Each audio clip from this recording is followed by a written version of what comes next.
1 minute pour apprendre à reconnaître une somme d'un produit. Pourquoi? Pourquoi reconnaître une somme d'un produit? Une somme, c'est le résultat de l'addition, alors que le produit est le résultat d'une multiplication. Certaines manipulations ne s'effectuent que sur des sommes, c'est le cas de la factorisation, ou uniquement sur des produits, c'est le cas du développement. C'est pourquoi il faut savoir distinguer l'un de l'autre. Quand? Quand reconnaître une somme d'un produit?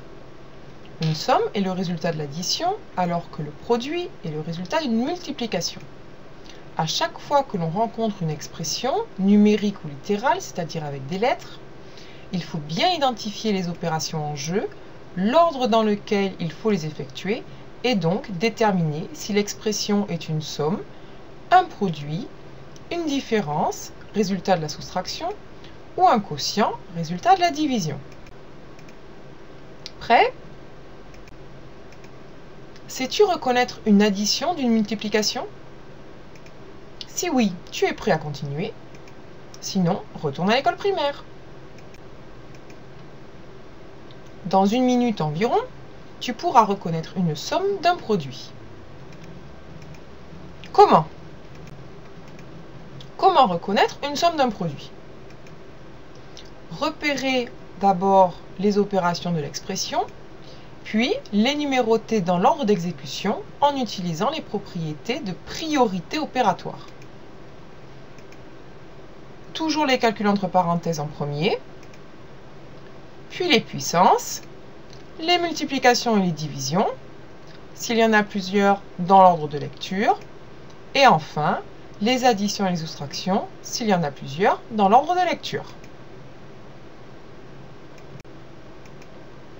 Exemple.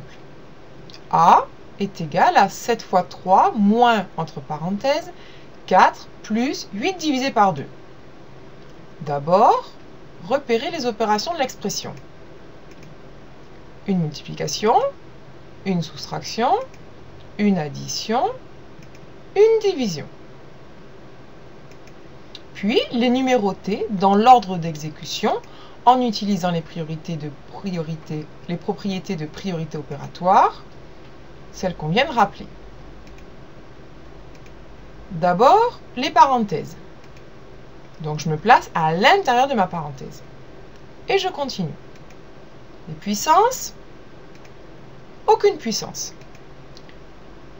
Multiplication et division, oui, dans ma parenthèse, il y a une division que je ferai donc en premier. Et enfin, addition et soustraction, oui, il y a une soustraction que je ferai donc ensuite. Puis on recommence avec les calculs en dehors des parenthèses. Y a-t-il encore des parenthèses? Non. Des puissances? Non plus. Multiplication ou division? Oui, c'est ce que je ferai donc après, c'est-à-dire en numéro 3. Addition et soustraction? Également. C'est donc ma dernière opération, numéro 4.